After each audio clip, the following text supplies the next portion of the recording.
For our next foray into how to bring spirituality into the workplace and make the workplace spiritual, this is something we ran into. I was in program design for the medical industry, and so sometimes we'd have projects given to us where they wouldn't be defined at all.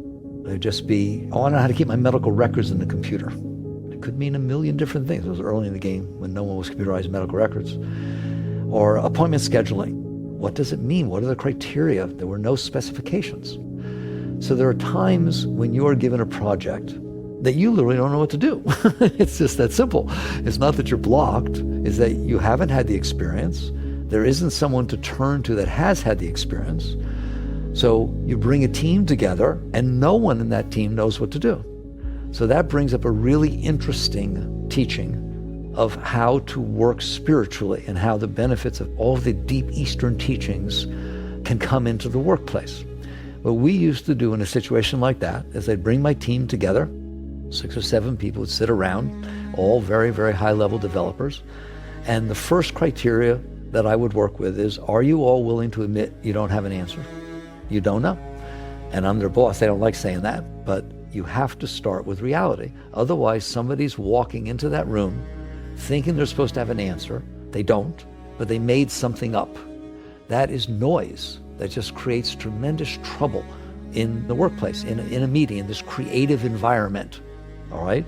That somebody thinks they know, but what they really know is I want to know, and I want to impress everybody, and I'm afraid of not knowing. So it's just ego garbage. And so you don't want to bring that into the meeting. So what do? How do you start? Everybody's sitting there admitting, I don't know. So what I learned to do and what I taught them, I called it the yin-yang method of design, of solving problems that you don't have the answers to. You don't know how to start, so let's start somewhere. You start with asking the question, well, what's the minimum that I could do? It's not the right answer. We're not going to do it. Nobody's justifying it. But what is the minimum that we could do and claim that it satisfied this project that we've been given? And you talk about it. Don't design it, don't get down to detail, because we're not going to stay there. You just get a feeling of what's right about the minimum, what's wrong about the minimum. And all of a sudden, you know about this. You know why that's not enough. You can get passionate about it.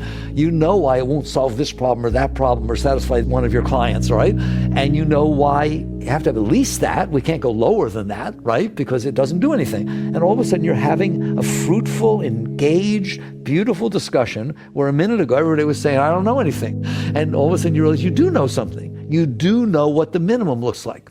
So you start with that. But you don't design it. You don't get down to, oh, what will we do? What will it look like? No. Just talk about what the pros and cons of this being the minimum. Find the minimum. Find the lower edge. Then immediately, once you put that to rest for a moment, don't let anybody buy in. Don't say, oh, I think that's right. I'm not interested. This is not about whether you like it or don't like it. It's about admitting this is the least we could do, and here's the pros and cons of that. Then go to the expansive. What's the most you could do? What's the most you could do? There is a most you could do. You know, it could take you 3 years to do it. But given that situation that you're talking about, just let your mind go. What is the most that you could do? You know, going beyond that would be ridiculous. There'd be no way you'd need to. There'd be no way you'd want to. What is the outer edge of what this project could look like? All right, if you really just expanded it into what's the most it could mean. And people are going to get passionate about that. They get passionate about, oh, we could do this. Just lay it all out there.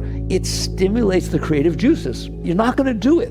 We're not discussing this because this is the design of the project.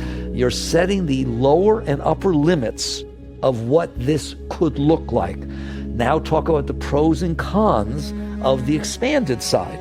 What would be great about it? What would be ridiculous to go that far? No one uses it, it's way off, etc. And get other people's opinions. Because everyone's going to have a different opinion.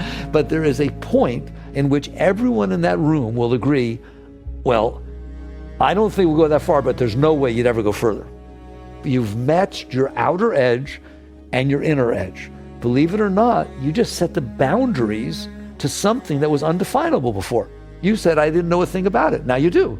You know what the lower side and the upper side looks like. But again, don't make any decisions. I don't want somebody in the meeting saying, oh, I want to do that, right? That person's not useful anymore. You're supposed to stay open. We're just exploring. We're gaining data. We're just kind of putting a circle around it so we can work.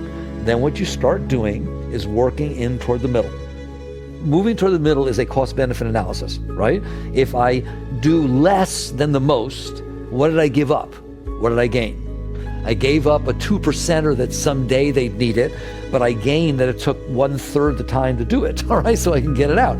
You start doing a cost-benefit analysis coming toward the center. You do the same thing with the minimum. Well, what if I did a little bit more? Oh my God, I fell into what I call my 80-20 rule, the Pareto principle, which is you get to a point where for doing 20% of the work, you get 80% of the results. There's always an 80-20. It's an amazing situation, right? There is a place in which for 20% of the effort, you get 80% of the results. If you do more, it asymptotically reduces. It's not an even curve. So you're starting to look for that 80-20 point. So as I start to add more off the minimum, there's a cost. It takes some time, but I get a tremendous benefit. Believe me, a little bit more effort from the minimum gets a lot more people satisfied. And you just start moving toward the center. Moving toward the center. And it's an amazing process. It works every single time. And then you end up at a point where you don't know where to go anymore. Everyone came together. Everyone agrees with the cost benefit pretty much as you're coming down there. But then you get a point where there's disagreement. You're not sure if you add this and so on. And my experience is then it doesn't make any difference. You've done your job. You moved it down toward the balance point. Whatever you pick in that in-between zone, just make it be right. Just do a good job, make it be right.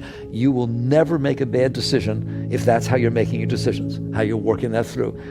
I can't even say creativity did that because we used an analytical process to do it. But what it ends up coming out of that is the Tao, the natural balance that comes from not too much, not too little, from finding the balance of the yin and the yang. So now you've just brought this beautiful metaphysical concept into the workplace, and you've used it to solve a problem that seemed unsolvable. And what's beautiful is as people walk out of these meetings, they're so inspired, whereas they walked in not knowing anything. They didn't know where to go. You gave them a place to go by finding solid ground and then moving in. So look how much fun that is. You can have fun with a meeting. Imagine a meeting being fun. Imagine a meeting where no one knows what to do being fun, right? That's creative. That's using creativity to make something beautiful out of what could be a bad situation.